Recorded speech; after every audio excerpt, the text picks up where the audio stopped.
Having worked now getting to 10 years as chaplain and coordinator of the Pontifical Missionary Society of the Holy Childhood Association, one question that I have had to provide answers to, though a few times, but more frequently when dealing with adolescents and young adults, is on the topic of kissing.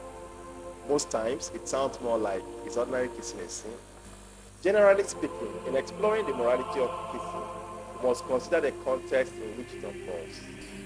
Is it a chaste kiss of friendship, the passionate kiss of romantic love, or the tender kiss of familial affection? We must also examine the motivations and intentions behind each kiss, recognizing that a seemingly harmless gesture can be tainted by sin, as in the case of Judas Iscariot betraying Jesus Christ with a kiss, or elevated by virtue, as in the case of St. Catherine Labore, who would care for the sick and kiss their wounds, reporting that she saw the face of Christ in them. In this episode, I will try to give a summary on the subject of kissing.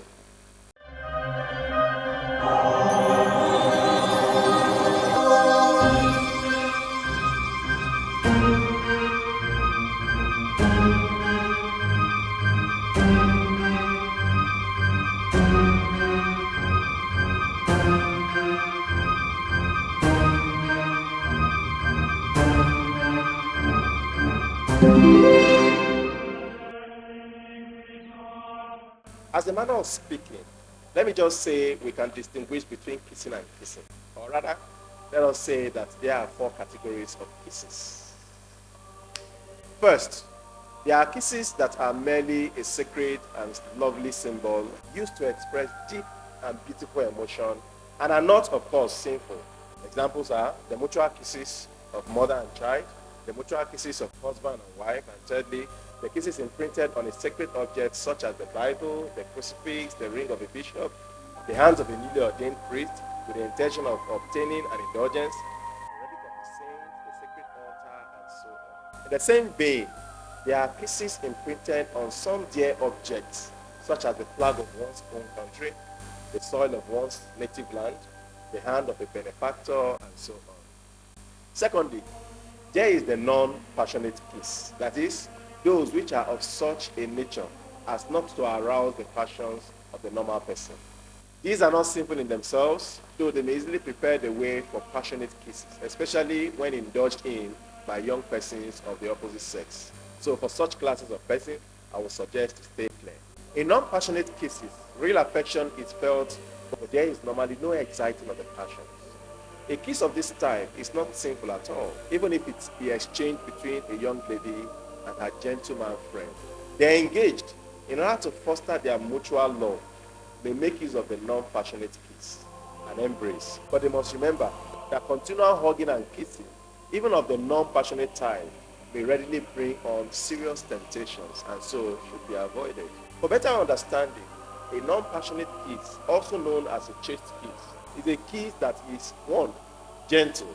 In other words, it is soft and tender without intense pressure or fervor. 2, brief.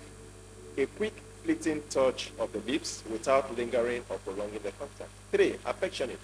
Expressing love, care, or friendship, but without romantic or sensual limitations. 4, respectful. That is, considering the other person's boundaries and comfort level. And 5, pure. That is, free from lustful or sensual intentions, focusing on the emotional connection rather than the physical desire. Now, here are 4 examples of non-passionate kisses. A peck on the cheek or forehead between friends or family members. A brief, light kiss on the lips between a parent and child. A gentle, comforting kiss on the forehead or hand between a caregiver and someone in need. A respectful, formal kiss on the cheek or lips between acquaintances or in a professional setting. Now, non-passionate kisses prioritize emotional connection, affection, and respect over physical attraction or desire, making them a beautiful expression of platonic love and care. Now the third one, non-venereal kiss. The church teaches that a non-venereal or non-sensuous kiss, also known as a chaste kiss, is a gesture of affection and love that is not motivated by lust or sexual desire. In this context, a kiss is considered a natural expression of human affection and is not inherently sinful. The church also teaches that when it comes to non-marital relationships, Physical expressions of affection should be chaste and not lead to sexual arousal or lust. St. Augustine, in his work on the good of marriage, wrote that a kiss is a sign of love, not a sign of lust. Kissing in a spirit of mischievousness, a stolen kiss, for instance, or kissing just because of the novelty of the act, is hardly a sin against the sixth commandment, but may offend against the virtue of charity. Above all, the church encourages her children to be mindful of their intentions and the content of their actions, ensuring that physical expressions of affection are in line with Christian values and do not compromise one's commitment to chastity. It is worth noting that the church's stand on this matter are nuanced and take into account various circumstances and relationships. And lastly, the passionate kissing.